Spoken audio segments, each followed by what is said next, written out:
If you watch news television or you listen to talk radio, you're probably aware of the controversy surrounding the newly released movie, The Golden Compass. So what's this controversy about, and how should Christians react to media like this?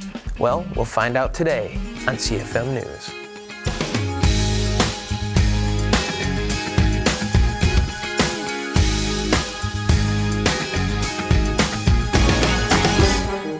Just released this weekend is the new $180 million fantasy film, The Golden Compass, a movie based on the first book of a trilogy written by Philip Pullman.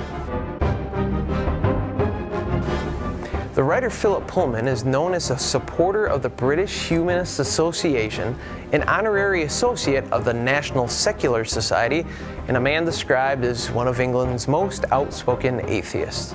In his trilogy of books, Pullman uses allegories, philosophies, and storylines that are basically not so friendly to God or the church. Opponents of Pullman's books find them to be especially dangerous because they're written for children. For a detailed breakdown of what opponents of this movie find so wrong, just do a Google search for Golden Compass and Christianity. In general, it's a good idea to read about a movie before you commit to supporting it with your movie-going dollars. And with so much information available to you, there's no reason you should go to a movie and be caught off guard by its depravity. Another reason to do research before you see a movie is so you're aware of what Hollywood is trying to sell your kids. But beyond finding reasons to not support a movie, how else should a Christian respond to media like this? Well, the first thing to do is not panic.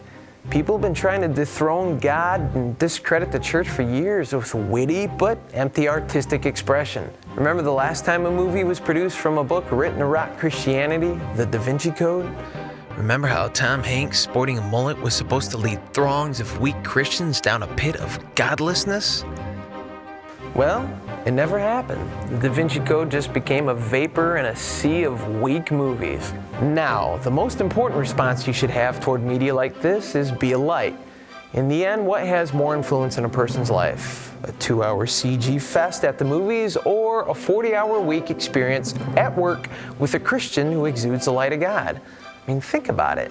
We all know people were made in the image of God and have a God-sized hole in the heart.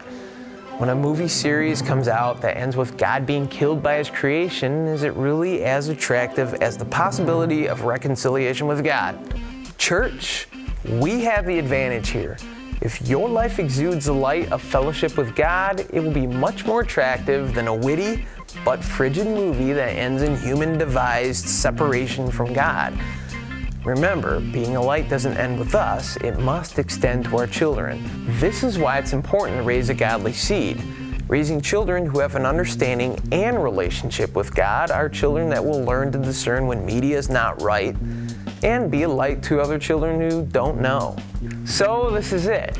Just a few thoughts about how to approach media this movie-going season.